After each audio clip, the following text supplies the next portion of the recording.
Fala, vivente! Mais um vídeo aqui no canal e hoje a gente vai falar sobre fermento fresco.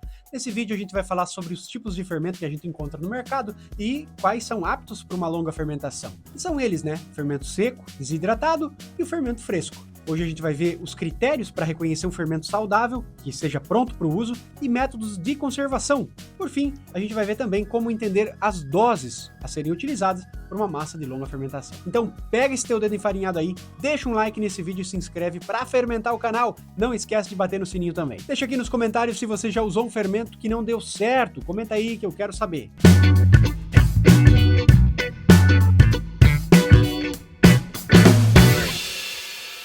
Existe uma distinção importante para a gente fazer entre o fermento fresco e o fermento desidratado.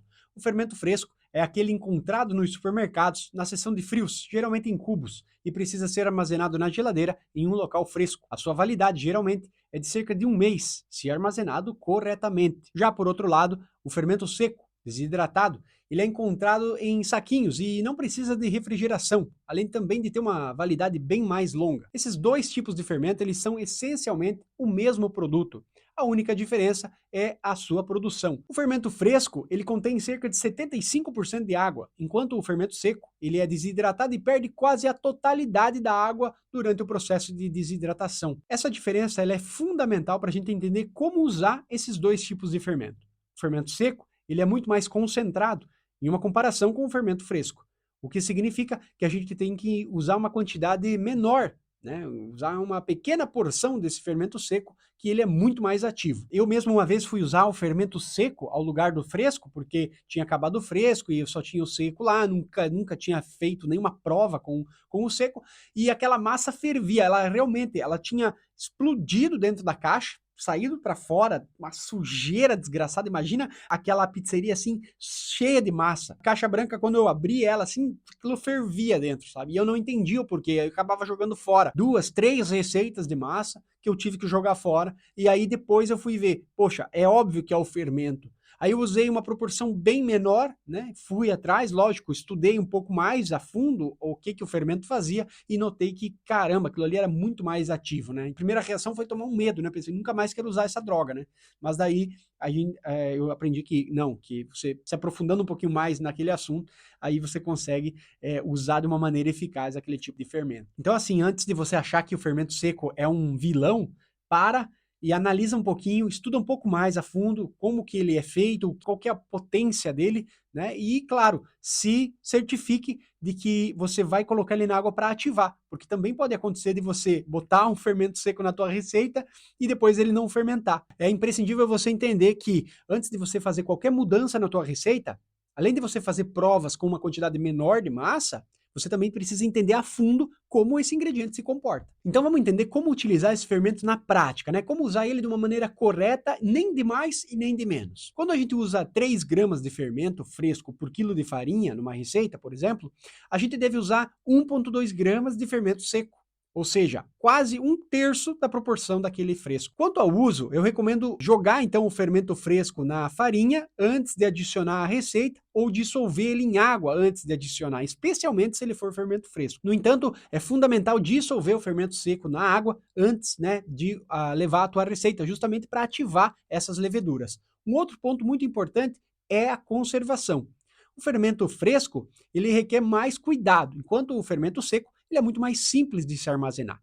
Lembre-se que a saúde do fermento é crucial para a receita da tua pizza.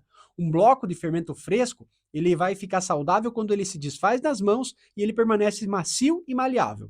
Enquanto as dosagens, por exemplo, é importante considerar as variáveis que afetam o processo de fermentação, como a temperatura do ambiente e o repouso da massa.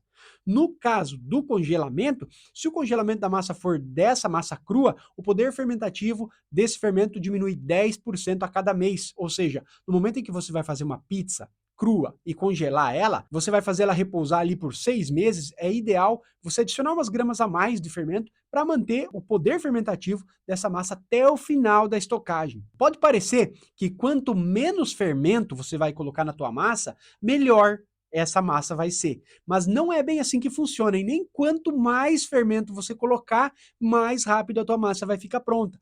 Não, não é assim o jogo. Uma massa sem fermentação, ela não tem coloração, ela não tem volume, ela não tem textura, e você vai dar para o cliente um bolachão. Ninguém gosta de comer um biscoitão com os ingredientes em cima. Então, preste muito bem atenção, porque também tem o outro lado. Uma massa com muito fermento vai ficar muito mais pálida, você vai ter uma massa muito mais com uma alveolatura, muito mais uniforme, vai ficar como se fosse uma pizza muito mais industrializada. Provavelmente o teu cliente não vai sentir aquela coisa autoral, né? Uma coisa muito mais artesanal no teu produto. Então presta muito atenção nisso que você vai estar fazendo, porque também não vai ter maturação, provavelmente não vai ter uma boa digestão por parte do teu cliente. Não tenha medo de ajustar a quantidade de fermento nessa tua receita. Lembre-se que a prática leva à perfeição. Faça muitas provas. É importante lembrar que numa longa fermentação não está correto pensar que quanto menos fermento, melhor. Uma massa precisa fermentar.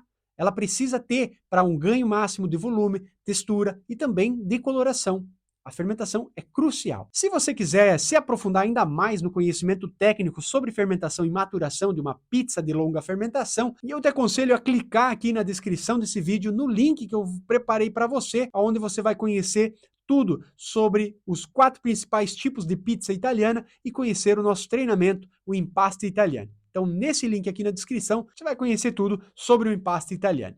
Eu consegui ajudar você com esse vídeo? Então deixa aqui nos comentários qual é o tipo de fermento que você utiliza, qual a sua experiência com ele. Espero muito ter te ajudado. Toda terça-feira você sabe que a gente vai vir com conteúdo novo sobre técnicas de pizza e longa fermentação. Então, um grande abraço e até o próximo vídeo.